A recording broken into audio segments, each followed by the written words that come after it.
Last night, I had a dream. There were only two colors in the world, black and white. No rainbows to clothe us. There was only one form of mobility, walking. Our bodies only moved in metered steps. No dance, no mime. There was only one sound, the human voice. No serenading birds or strumming guitars. When I woke, I looked around and realized that my dream was not far from the truth. Because for many of us, especially those of us wrapped in the web of daily work, it is all too easy to ignore the beauty of color, movement, sound, even of life itself.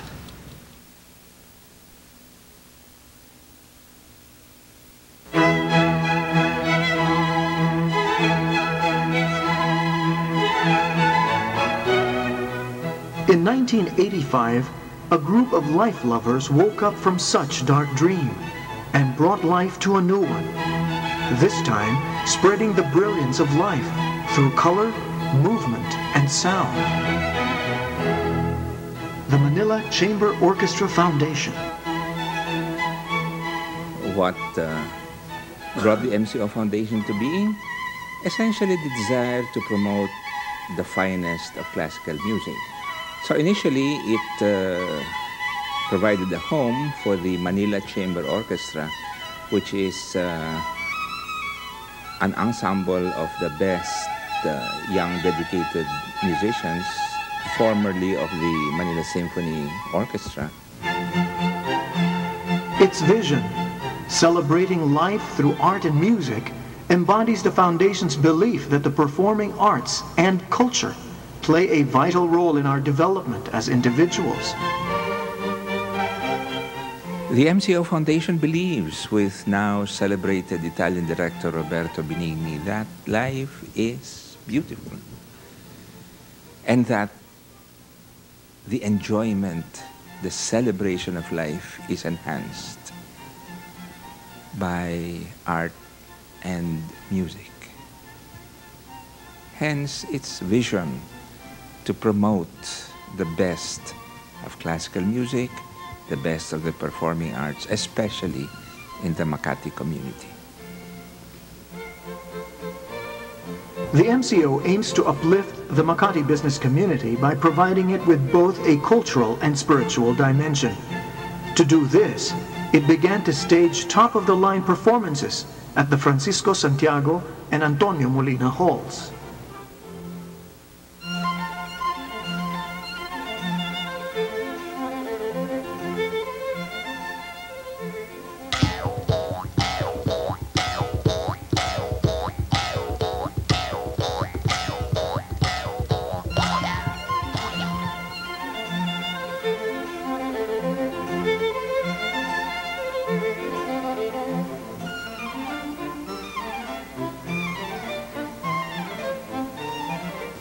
We started the Arts Festival in 1994, and we wanted to showcase the best of Philippine arts. We put together a series that was varied cultural fairs. We have choral groups, we have ethnic groups, we have dance, we even had chamber opera.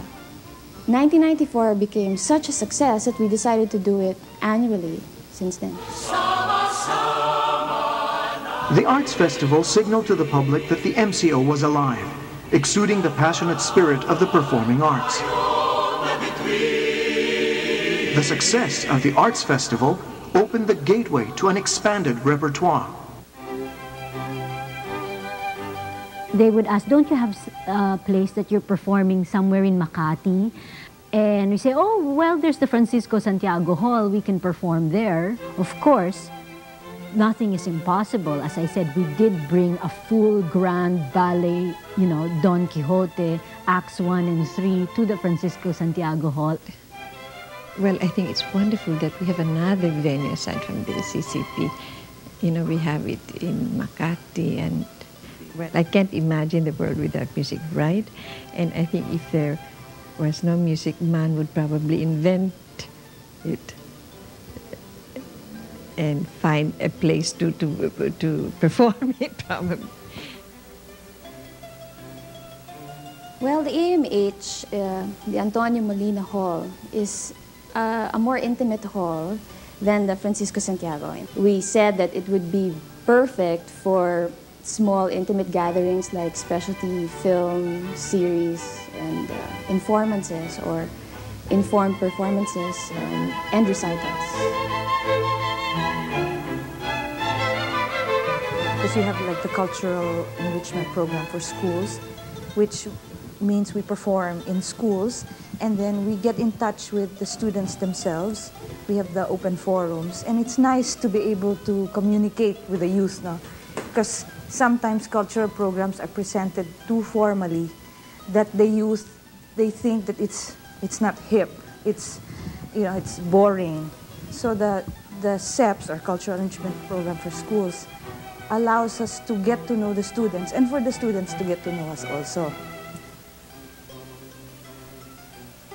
The MCO Foundation has a program called Business Executives Cultural Series, which offers a mini liberal arts program for business executives in the hope that progressive-minded companies will encourage their executives to attend these for them to realize that there is much more to life than just the accounting bottom line.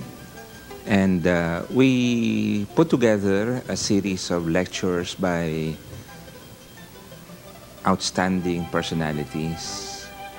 So this Executives Cultural Series was meant to enhance businesses' appreciation of life.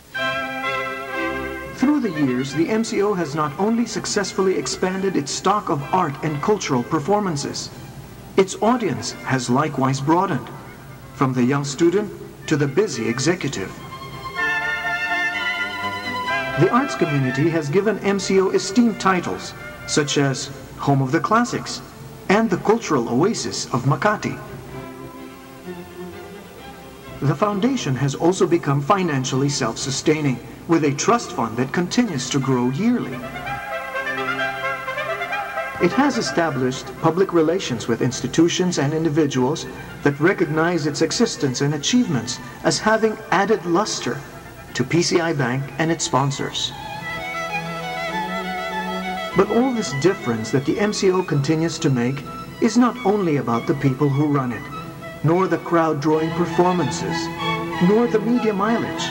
It is about the value of everything good about life, yet so often unnoticed. It is about sustaining the spirit, to keep its color, its graceful movement, its wondrous sound.